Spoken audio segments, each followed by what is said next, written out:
নমস্কার, নতুন বাংলা থেকে বলছি সন্ময় বন্দ্যোপাধ্যায়। মমতা বন্দ্যোপাধ্যায় থাকবেন, কেলেঙ্কারি থাকবে না। অভিষেক বন্দ্যোপাধ্যায় থাকবেন, কেলেঙ্কারি থাকবে না।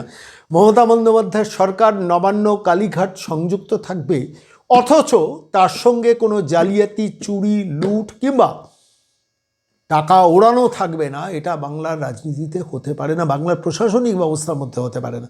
মমতা বন্দ্যোপাধ্যায় মানেই চুরি। মমতা বন্দ্যোপাধ্যায় ইকুয়াল টু চৌর্যবৃত্তির সাম্রাজ্য।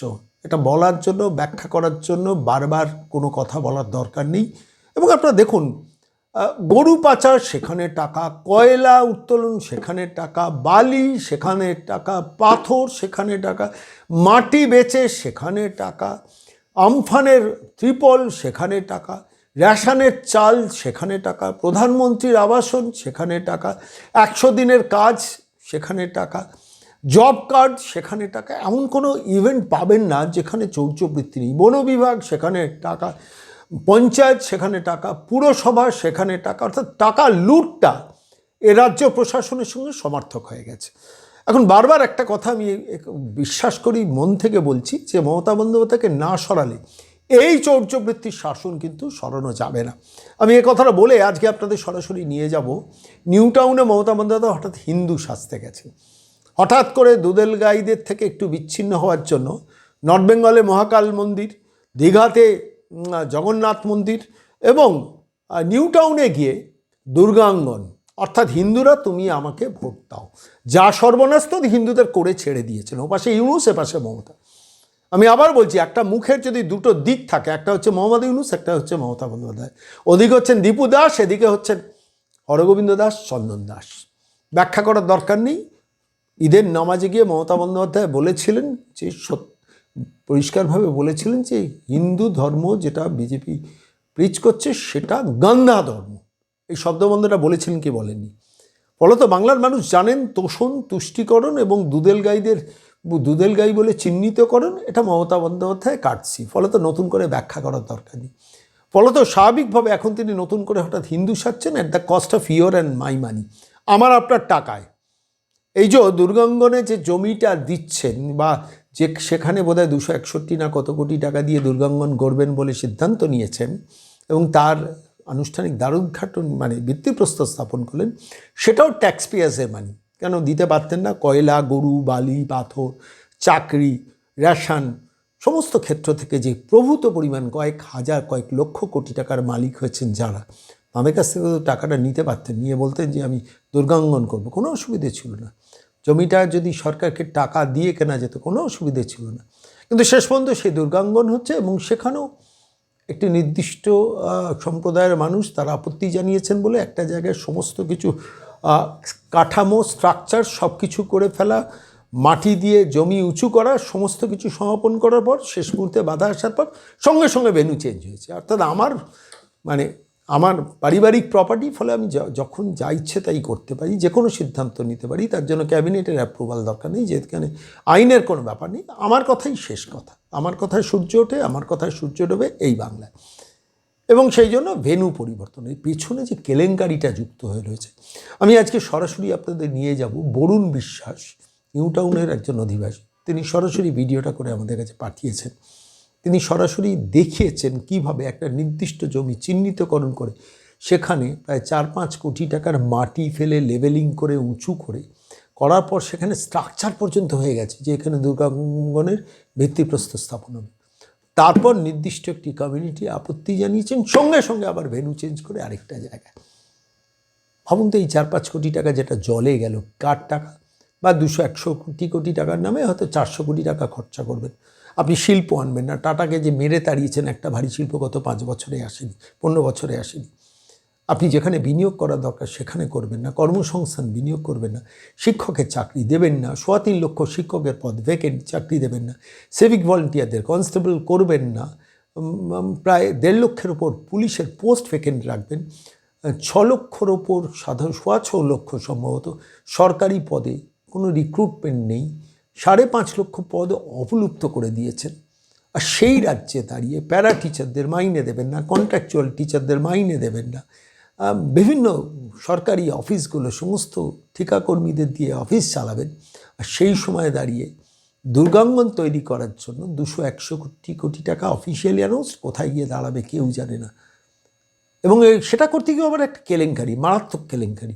সেই বিহাইন্ড দি সিন স্টোরিটা আজকে নতুন বাংলার দর্শকদের দেখাবো, ভালো করে দেখুন। আর আমি অনুরোধ চট করে করি না, কিন্তু আমি বলছি দুর্গাঙ্গন কেলেঙ্কারির এই কাহিনীটা পারলে একটু শেয়ার করে সবার মধ্যে ছড়িয়ে দিন। দেখুন সেই দৃশ্য। সুপ্রভাত, নমস্কার। আমি বরুণ বিশ্বাস, নিউ টাউন থেকে বহুদিন পরে আপনাদের সাথে সরাসরি ভিডিও বার্তা নিয়ে হাজির হয়েছি। এই দেখুন, আমি শিক্ষাতীর্থ মেট্রো স্টেশন ওয়েস্টিন হোটেলের, এই দেখুন ওয়েস্টিন হোটেল এর সামনে দাঁড়িয়ে আছি। কেন এসছি আজকে আপনাদেরকে বিস্তারিত বলবো। আমার এই ভিডিওটা আপনারা সম্পূর্ণ দেখতে থাকুন এবং আমার ভিডিও বার্তার মাধ্যমে আপনারা অনেক কিছু জানতে পারবেন। আশা করি ভালো লাগবে এবং প্রচুর মানুষের কাছে শেয়ার করবেন এই আবেদন নিয়ে। দেখাচ্ছি আপনাদের। এই দেখুন, আমরা বিশ্ববাংলা গেটের ওদিক থেকে আসছি ইকো পার্কের দিকে। এই যে দেখুন জায়গাটা, এই দেখুন, আমি আপনাদেরকে অগাস্ট মাসে দেখিয়েছিলাম এই জায়গায় তখন মাটি দিয়ে ভরাট করা হচ্ছিল। এই দেখুন, আপনারা জানেন পশ্চিমবঙ্গের মাননীয় মুখ্যমন্ত্রী মমতা বন্দ্যোপাধ্যায় নিউ টাউনের এই বহুমূল্য জমিতে দুর্গাঙ্গন বানাবার প্রস্তাব রেখেছিলেন এবং এই যে দেখুন মাটি দিয়ে ভরাট করে এই যে টেন্ট টাঙানো হয়েছিল, কিন্তু দুর্ভাগ্যবশত এইখানে দুর্গাঙ্গন হচ্ছে না। একটি বিশেষ সম্প্রদায়ের আপত্তির কারণে এইখান থেকে স্থানান্তরিত করা হয়েছে নিউ টাউন বাস স্ট্যান্ডের অপোজিট সাইডে। এই 21 একর জমিতে আপনারা অনুমান করতে পারেন এই বিস্তীর্ণ জমিতে মাটি দিয়ে ভরাট করতে গেলে কত খরচ পড়তে পারে। আজকের তারিখে আমার কাছে যা খবর আছে, আনুমানিক 5 থেকে 7 কোটি টাকা খরচা হয়ে গেছে, যেখানে আর দুর্গাঙ্গন হবে না। কারণ একটি বিশেষ সম্প্রদায়, যে সম্প্রদায়কে মাননীয় মুখ্যমন্ত্রী দুধেল গাই বলেছেন, যাদের ভোট পাওয়ার জন্য তিনি তুষ্টিকরণ রাজনীতি করে চলেছেন, আজ সেই সম্প্রদায়ের মানুষের আপত্তিতে এখানে দুর্গাঙ্গন হবে না, তাই স্থানান্তরিত করা হয়েছে।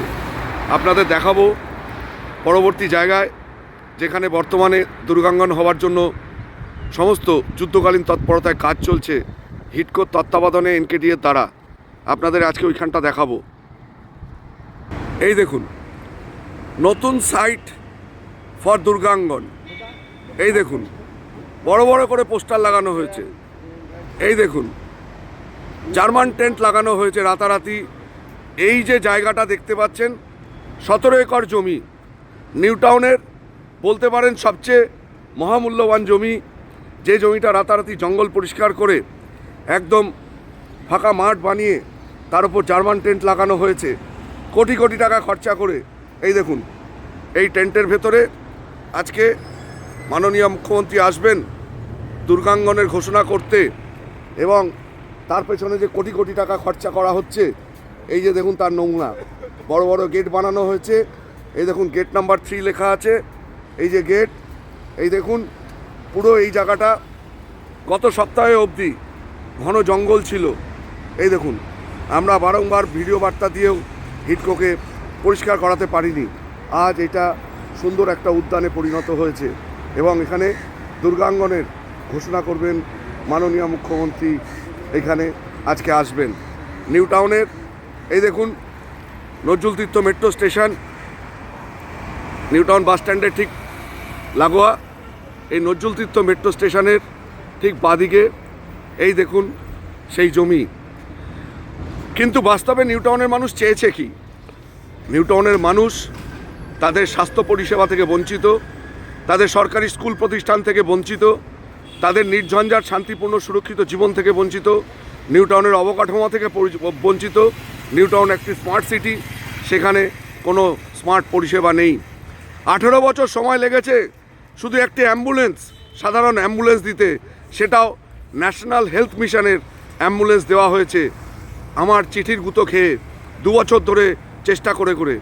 আমি 13ই জুন অ্যাম্বুলেন্সে একটা পেশেন্ট নিয়ে গিয়েছিলাম, তারপরে 17ই জুন এনকেডিএর অথরিটির সাথে তীব্র বাধানুবাদের পরে 19শে জুন